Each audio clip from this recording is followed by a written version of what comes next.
ধনঞ্জয় বসু। কৃপণতায় তিনি ছিলেন জগৎ বিখ্যাত। পেটে খাওয়া নেই, কোমরে পড়া নেই, কেবলই টাকা জমানোর নেশা।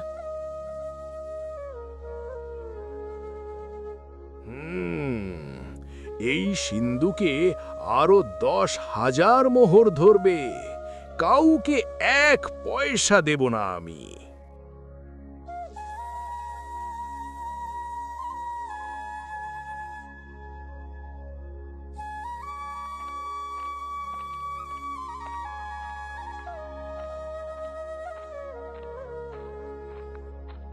ইনি হলেন গুণধর বসু। সে যা চায় বাবা তাই দেয়।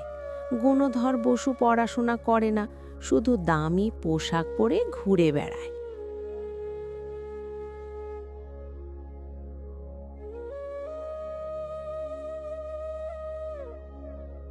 একদিন ধনঞ্জয় বসুর মৃত্যু হয়।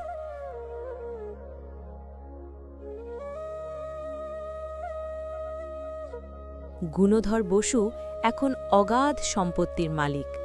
সে বন্ধুদের সাথে নিয়ে টাকা ওড়াতে শুরু করে।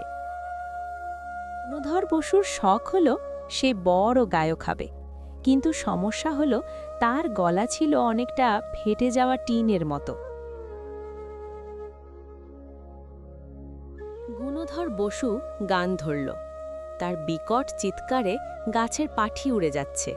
গ্রামবাসী কানে হাত দিয়ে পালাচ্ছে।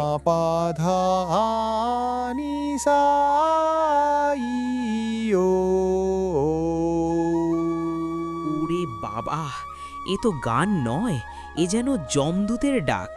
পালাও সবাই।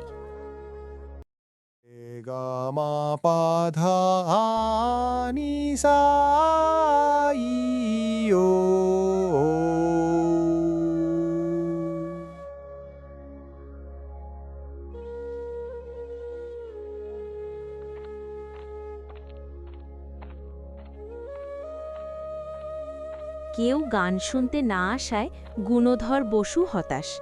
সে ঠিক করল কাউকে টাকা দিয়ে গান শোনাবে। দরিদ্র বামনের কুঁড়ে ঘর।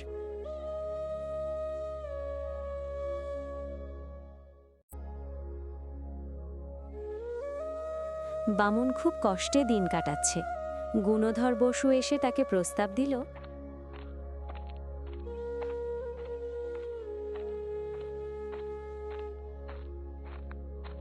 ঠাকুর, দিনে 8 আনা পয়সা দেব, তুমি শুধু বসে আমার গান শুনবে। 8 আনা? ভগবান মুখ তুলে চেয়েছেন। ঠিক আছে বাবা, আমি তোমার গানই শুনব। প্রতিদিন বামুন বসে আছে, আর গুণধর বসুদল তার কানের কাছে বিকট শব্দে গান গাইছে। বামুনের মুখ যন্ত্রণায় কুঁচকে যাচ্ছে। বামুন ব্যাগ গুছিয়ে রাতের অন্ধকারে নিজের গ্রাম ছেড়ে পালাচ্ছে।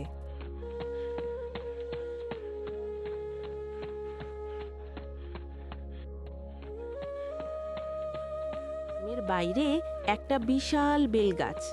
সেখানে ব্রহ্মদৈত্যের সাথে বামুনের ধাক্কা।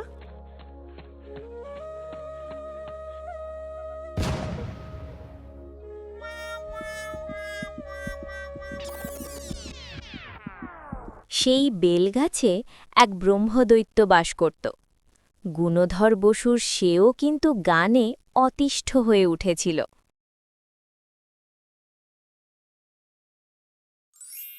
ব্রাহ্মণ, তুমি একা পালাচ্ছ না, আমিও তোমার পিছু পিছু গ্রাম ছেড়ে পালাচ্ছি। ওই গুণধর বসুর গান শোনার চেয়ে নরকে থাকাও ভালো। বাবা দৈত্যরাজ, আপনার মতো শক্তিশালী মানুষও গান সহ্য করতে পারলেন না? বামন ব্রহ্মদৈত্যকে তার কষ্টের কথা শোনায়। তখন ব্রহ্মদৈত্যে বামনকে ধনী হবার উপায় বলেন। আমি প্রথম রাজকন্যার ওপর ভর করব, এবং বামুন, তুমি গিয়ে তাকে মুক্ত করার অভিনয় করবে। তা দেখে রাজা তোমাকে হিরে জবরাতা দিবেই। তা পেয়ে বামুন তুমি ধনী হয়ে যাবে।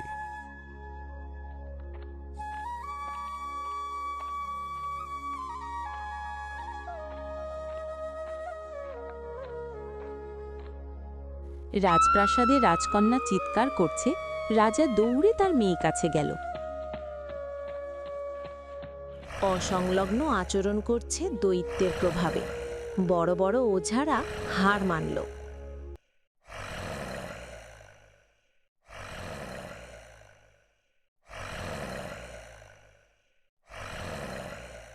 তারপর একদিন বামুন এলো।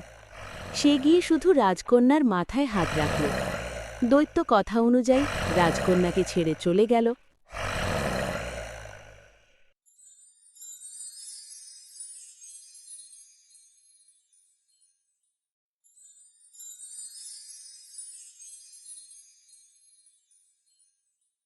আপনি মহাপুরুষ। আমার অর্ধেক রাজ্য আর রাজকন্যাকে আজ থেকে আপনার হাতে সঁপে দিলাম। বামুন এখন রাজা, কিন্তু দৈত্য তাকে সাবধান করে দিয়ে গেল, সে অন্য কোনো এক রাজকন্যার উপর ভর করলে সে যেন সারাতে না যায়। গেলে কিন্তু খুব খারাপ আছে।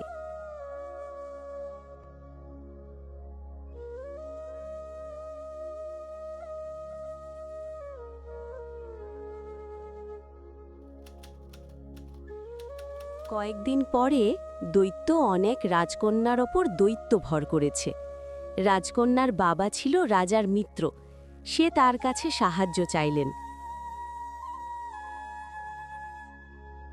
মহাবিপদে। না গেলে রাজা রাগ করবেন, গেলে দৈত্য তাকে মেরে ফেলবে।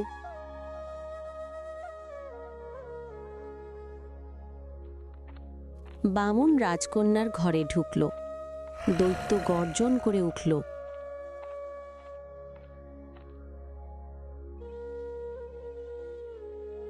বামুন, তোকে বারণ করেছিলাম না? আজ তোকে কাঁচা চিবিয়ে খাবো। দৈত্যরাজ, আমি আপনাকে তাড়াতে আসিনি। আমি এসেছি খবর দিতে যে গুণধর বসু তার রামায়ণ গানের দল নিয়ে রাজবাড়ির গেটে চলে এসেছে। এখনই ভিতরে ঢুকবে। কি, গুণধর বসু আসছে? না না, ওই অত্যাচার আমি সইতে পারবো না। আমি এখনই হিমালয়ে পালাচ্ছি।